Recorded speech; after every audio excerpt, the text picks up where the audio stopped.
नमस्कार। मेरा नाम नीलेश है और आज हम बात करने वाले हैं दुख के बारे में। इस दुनिया में ज़्यादातर लोग डिप्रेशन या दुख से घिरे हुए हैं। उसका एक ही कारण है क्योंकि हम ज़्यादा से ज़्यादा इस दुनिया में सभी से बहुत गहरे तरीके से जुड़े हुए हैं। हमें ये बात हमेशा ध्यान में रखनी होगी कि हम सिर्फ और सिर्फ मेहमान हैं, यानी कि हम इस दुनिया में कभी भी जा सकते हैं। हम यहाँ पर परमानेंट नहीं है। जैसे किराए का घर लेकर हम हर महीने किराया देते हैं, पर ये मालूम नहीं होता कि कभी भी हमें घर खाली करना पड़ सकता है, क्योंकि किराए वाले मकान में जो भी मालिक होता है उसको अगर कुछ दिक्कत होती है या तो वो रिपेयरिंग करवाना चाहता है तो जाहिर सी बात है हमें वो घर छोड़ने के लिए बोलेगा। वैसे ही हमारी जिंदगी है जिसे हमें कभी भी छोड़ना पड़ सकता है, पर इंसान ये मान लेता है कि मैं हमेशा ये धरती पर रहूँगा।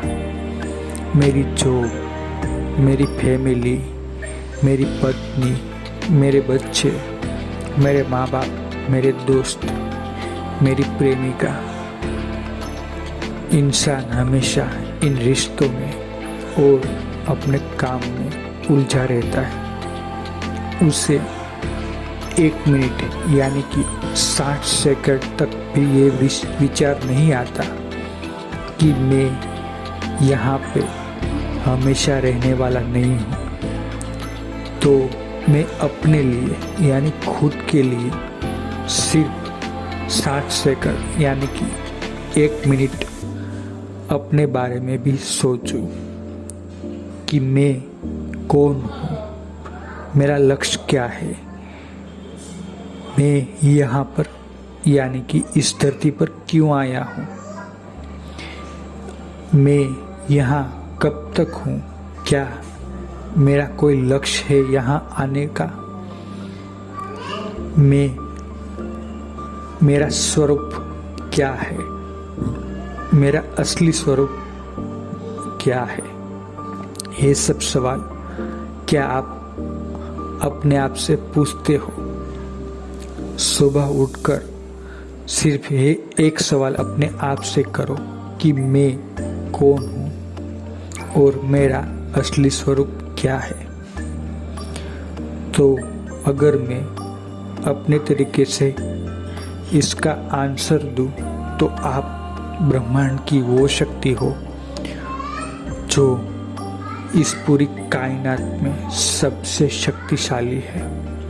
आप में वो सब है जो इस ब्रह्मांड में हर जगह फैला हुआ है। आप वो शक्ति हो, यानी कि हमारा शरीर 5 तत्वों से मिलकर बना हुआ है, तो इस ब्रह्मांड में भी ये 5 तत्व मौजूद है। आप अगर रेगुलर यानी कि हर रोज ध्यान करोगे तो आपको मालूम होगा कि इस पूरे संसार में आपके अंदर जो शक्ति मौजूद है वो किसी और जगह नहीं है। आप अपने आप में संपूर्ण हो, आप सर्वशक्तिशाली हो, क्योंकि जो सर्वशक्तिशाली है यानी कि भगवान है वो भी कहीं ना कहीं आपके अंदर बसे हुए हैं। आप उसी का तो अंश हो।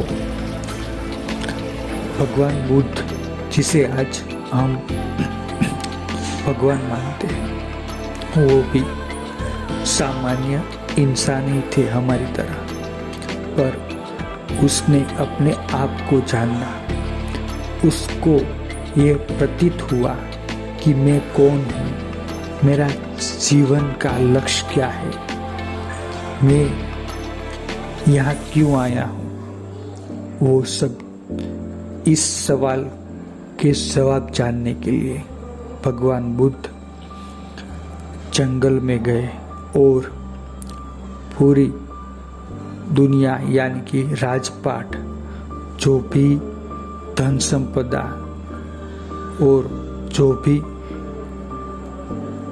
संसार है, उसको सब कुछ त्याग कर वो अपने आप में लीन हो गए।